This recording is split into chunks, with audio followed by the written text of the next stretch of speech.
You get people with a Sharia degree and they get treated like, okay, this person studied Sharia. Does that really mean anything? Well, it means that they've gone through the program, but that doesn't actually testify to their level of knowledge.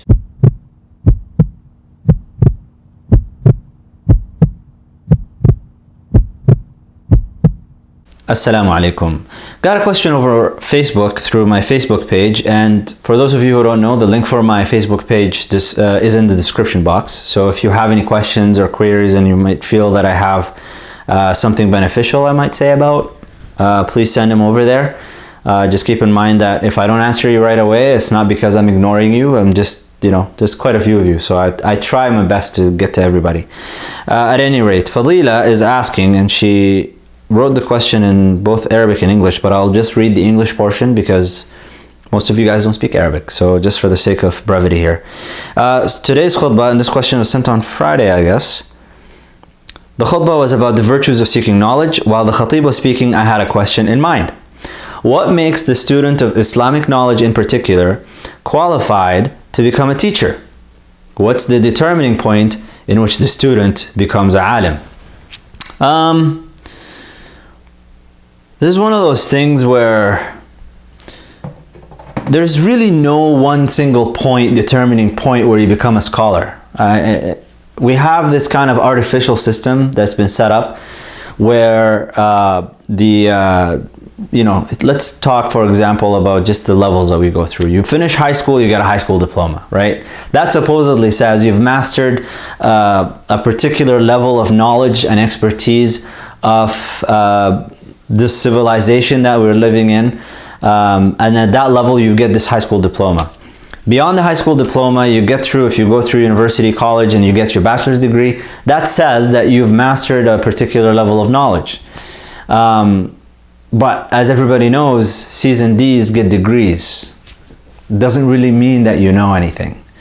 And then you go through graduate school and you get your master's or your PhD, and that supposedly says something, that you're now become a scholar. And then you go and get your postdoctoral fellowship or just get some other fellowship, and that says something when you add it onto your CV. And then you get your professorship, and all of these accolades that we gather throughout our path of seeking knowledge give the impression to the outsider that this person has done something that says, hey, this person knows what they're talking about.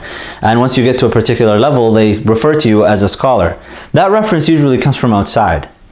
Thing is, let's look at C's and D's get degrees. I mean, there's plenty of people that have, and I'm sure many of you, if not all of you, know somebody who's got a degree and you're like, what? Like, in what? You supposedly understand this field?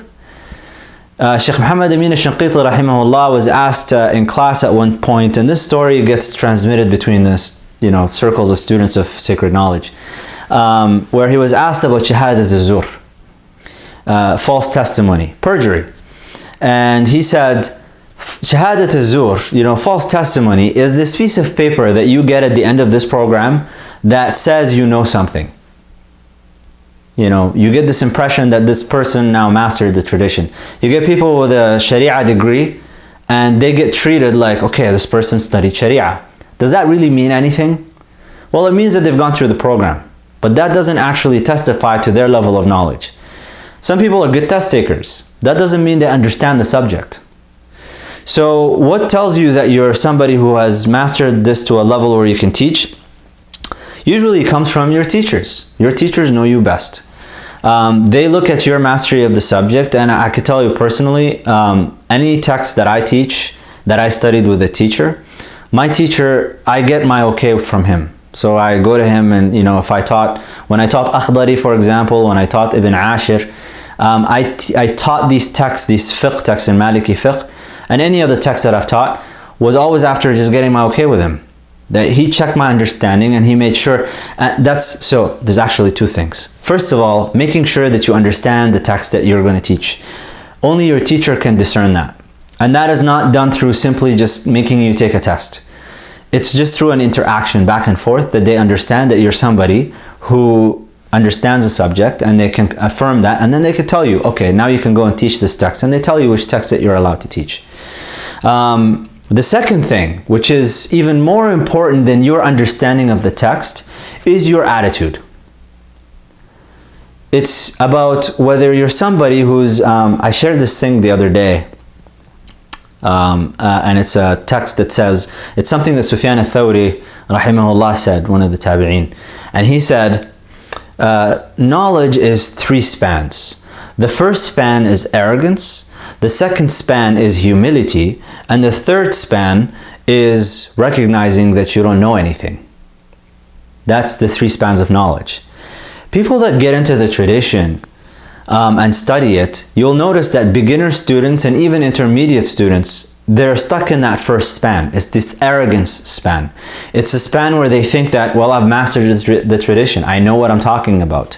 I've read this many texts.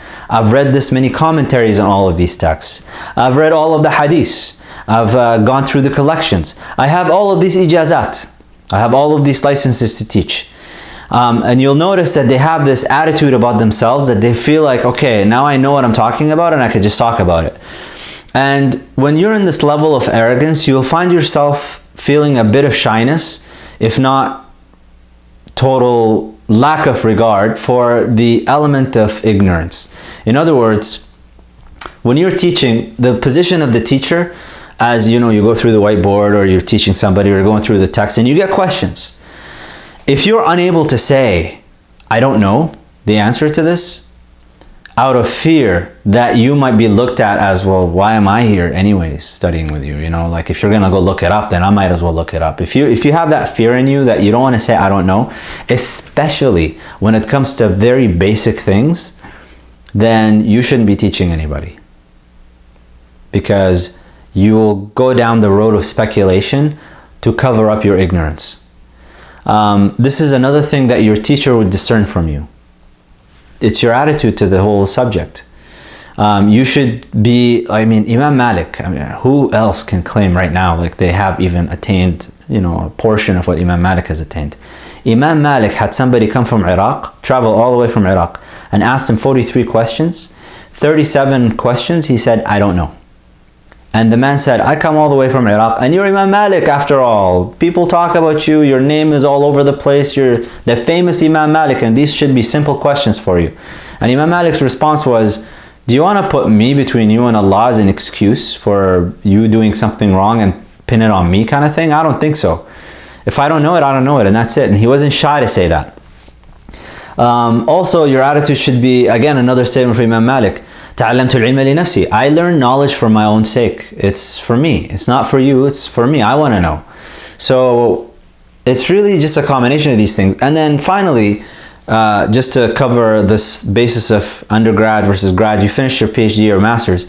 Having a PhD or a master's degree doesn't mean that you're an expert in the field. What it means is that you've learned the tools to research. You can now do research. That's what it means.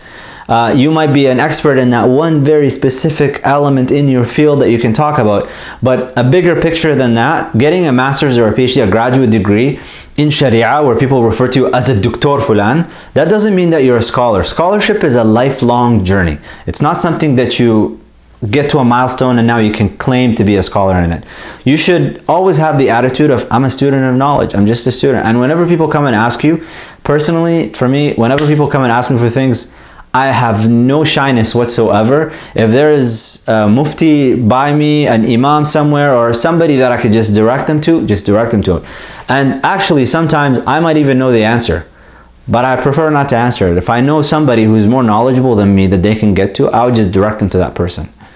And through that, you will find out if you're a alim or not. And I think that covers your question, Fadila.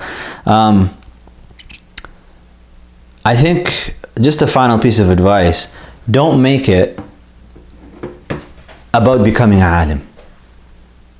Because a true alim, a true knowledgeable person, is one who enacts, who takes what they've learned and enacts it so that they can get to Allah subhanahu wa ta'ala, so they can get closer to Allah subhanahu wa ta'ala. That's a real alim. As Imam Malik said, ليس العلم كثرة الروايات وإنما هو نور يقذفه الله في قلب المؤمن. That knowledge, true knowledge, is not having many things mastered. and having all the ijazat and all the licenses to teach and learning all the texts and reading all the commentaries and mastering all the hadiths. That's not knowledge. Knowledge is a light that Allah subhanahu wa ta'ala casts in the heart of the believer. That's what knowledge is. And I could tell you from personal experience, I don't go and sit with my teacher for the sake of my direct purpose for going to the teacher is not to master a text and then go out afterwards and say, I've studied this text and this text and this text. I actually go sit with my teacher because after I get out from his place, when I go and study a text, I feel a transformation in my heart. And that's really why I go to my teacher. I'm not doing it for the sake of, I want to be able to talk about all the things that I learned, or to be able to teach it in that sense. That's not my primary goal. It's kind of an indirect kind of byproduct of me studying all of these things. It's a byproduct of it is that I get to teach it. Sometimes when the opportunity presents itself and people ask, then I'm there. But beyond that, I'm not seeking it. I'm not seeking this platform. It's a responsibility. I mean, when people used to get questions about the Sharia, they used to run away. And today we have a situation where people want to run to it and they want to answer it and want to be known as that. That should not be your goal. I hope that answers your question. That's it. سبحانك اللهم وبحمدك أشهد أن لا إله إلا أنت أستغفرك وأتوب إليك. Assalamu alaikum. So now you've seen some of the videos. I'm going to be trying to post these scattered thoughts, I'm actually going to call it, because they're just scattered thoughts, as often as possible. I'm trying to go for a minimum of 4 times a week, but I'm trying to build this platform on YouTube. So I'm hoping that if you enjoy this content, that you would subscribe, like, comment below, and share this video, and tell your mommy, tell your daddy, tell your pops, tell your grandpa, tell your grandma, tell everybody. If there is any benefit that can be derived from these, I would really appreciate it if you can spread it.